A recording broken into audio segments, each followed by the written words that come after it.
आता पुनरुत्थान दिन विशेष अभंगांमध्ये आजचा तुकोबरा यांच्या गाथेतील आपण निवडलेला अभंग आहे. 6 चरणाचा तो अभंग आहे.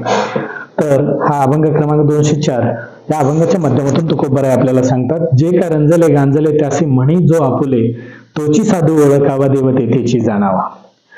मृदू सबाह्य नवनीत तैसे सज्जनाचे चित्त, तोची साधू ओळखावा देव तेथेची जाणावा. ज्यासी अपंगिता नाही त्यासी धरी जो हृदयी, तोची साधू ओळखावा देव तेथेची जाणावा. दया करणे जे पुत्रासी तेची दासा आणि दासी, तोची साधू ओळखावा देव तेथेची जाणावा. तुका म्हणे सांगो किती त्याची सज्जनांच्या मूर्ती, तुका म्हणे सांगो किती त्याची भगवंतांच्या मूर्ती, तोची साधू ओळखावा देव तेथेची जाणावा. तुकोबरा या 6 चरणाच्या अभंगांमध्ये आपल्याला सांगतात की सज्जन व्यक्ती अगदी भगवंताचं रूप कुठं आपल्याला पाहायला भेटल, तर चालता बोलता देव जर पाहायचं झालं तर तो आपल्या आजूबाजूला वावरणाऱ्या माणसांमध्ये देव शोधा, असं तुकोबरा या ठिकाणी सांगतात. जे काय रंजले गांजले त्यासी म्हणे, जे कोणी गोरगरीब आहेत, जे कोणी दुःखी आहेत, पीडित आहेत, अशांना जो कोणी मदत करतो त्यासी म्हणे जो आपुले, त्यांना त्यांच्या मदतीला धावून जातो, असा कोणी सज्जन ग्रस्त आहे, तर त्या ठिकाणी आपल्याला देवाचं दर्शन होतंय. तोची साधू ओळखावा देव तेथेची जाणावा, असं तुकोबराय सांगतात. पुढच्या चरणामध्ये तुकोबराय म्हणतात, मृदू सबाह्य नवनीत तैसे सज्जनाचे चित्त. अगदी लोण्याप्रमाणे ज्याचं मन आहे, मऊ असा मृदू, बोलणं सुद्धा त्याचं कसं मृदू आहे, मऊ आहे, नम्र आहे, असा सज्जन त्या ठिकाणी आपल्याला देवत्व दिसायला हवं, असं तुकोबरायांना वाटतं. पुढच्या चरणामध्ये तुकोबराय म्हणतात, ज्यासी अपंगिता नाही त्यासी धरी जो हृदयी. या जगामध्ये ज्याचा कोणीच उरला नाही, वाली नाही, अशा अनाथाला जो कोणी आधार देतो, असा सज्जनाला आपण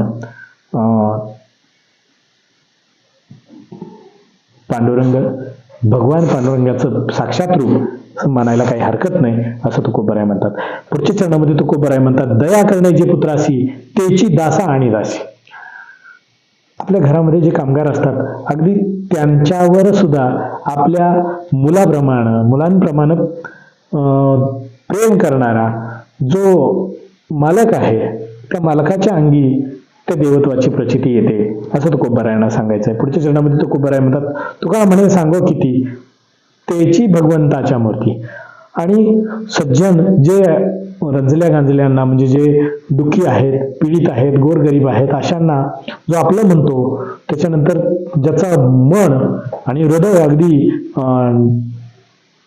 लोण्यासारखं मृदू आहे, बोलण्यामध्ये त्याच्या नम्रता आहे, भाषा त्याची अगदी गोड आहे, आणि ज्याची अपंगिता नाही, म्हणजे ज्याला कोणाचाच आधार नाही, अनाथ आहे, अशाला जो आधार देतो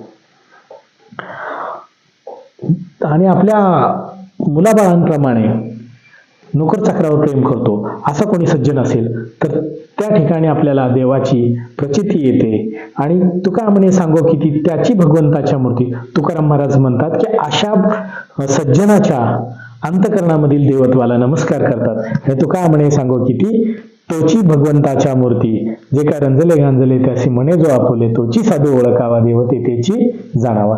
देव कुठं पाहायला सांगतायत? माणसामध्ये देव पाहायला तुकोबरा या अभंगाच्या माध्यमातून सांगतायत.